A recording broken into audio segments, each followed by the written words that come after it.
অন্তত জানাজার ওই মজমায় দাঁড়ায় যখন লাশটা সামনে নিয়ে কথা বলি, ওই কয়টা মিনিট আমার ভিতরে এই কথাই থাকে যে হামজালা তুমি কিচ্ছু না, তাকায় দেখো শুয়ে আছে।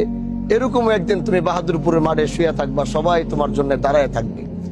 এজন্য ওই জানাজার ময়দানে একটু দাঁড়াই, নিজেও যখন ওই মৃত্যুর কথাটা স্মরণ করি, সামনে যারা আছে তাদেরকে একটু চেষ্টা করি মৃত্যুর কথা স্মরণ করায় দিতে।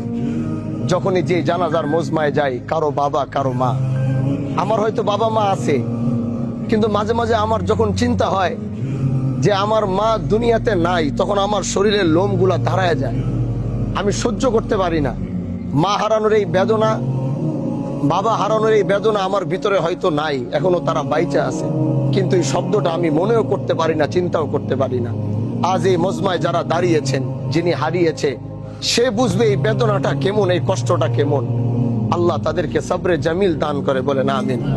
আর আজ আমরা যারা এই মজমায় দাঁড়িয়েছি, আমি সবার কাছে একটা অনুরোধ করতে চাই, আমি একটা অনুরোধ শুধু করতে চাই।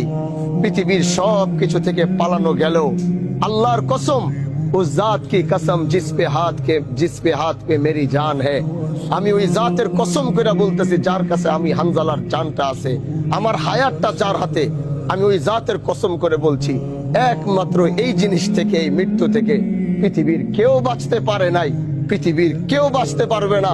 যদি বাইচা থাকতো তো মদিনায় এখনো মুহাম্মদুর রাসূলুল্লাহ থাকতো, আমরা হয়তো যাইতাম আল্লাহ নবীর সাথে দেখা করার জন্য, নিজের কিডনিটা বেচা হইলো নবীর সাথে দেখা করতে যাইতাম, নিজের ঘরের ভিটা জমি বিক্রি করে হইলো মদিনায় এসে নবীর সাথে মোলাকাত করতে যাইতাম।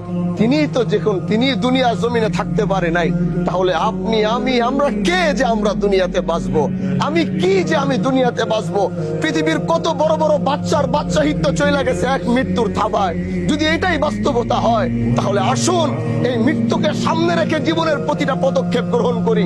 ইনশাআল্লাহ একটা পদক্ষেপ ভুল হবে না যদি সামনে আমার মৃত্যুর এই সিনটা থাকে।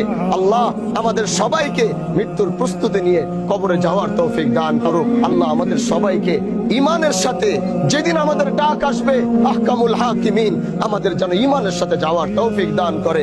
আর এই পরিবারকে আল্লাহ সবরে জামিল দান করে। নাসরুম মিনাল্লাহ ওয়া ফাতহুন করিব।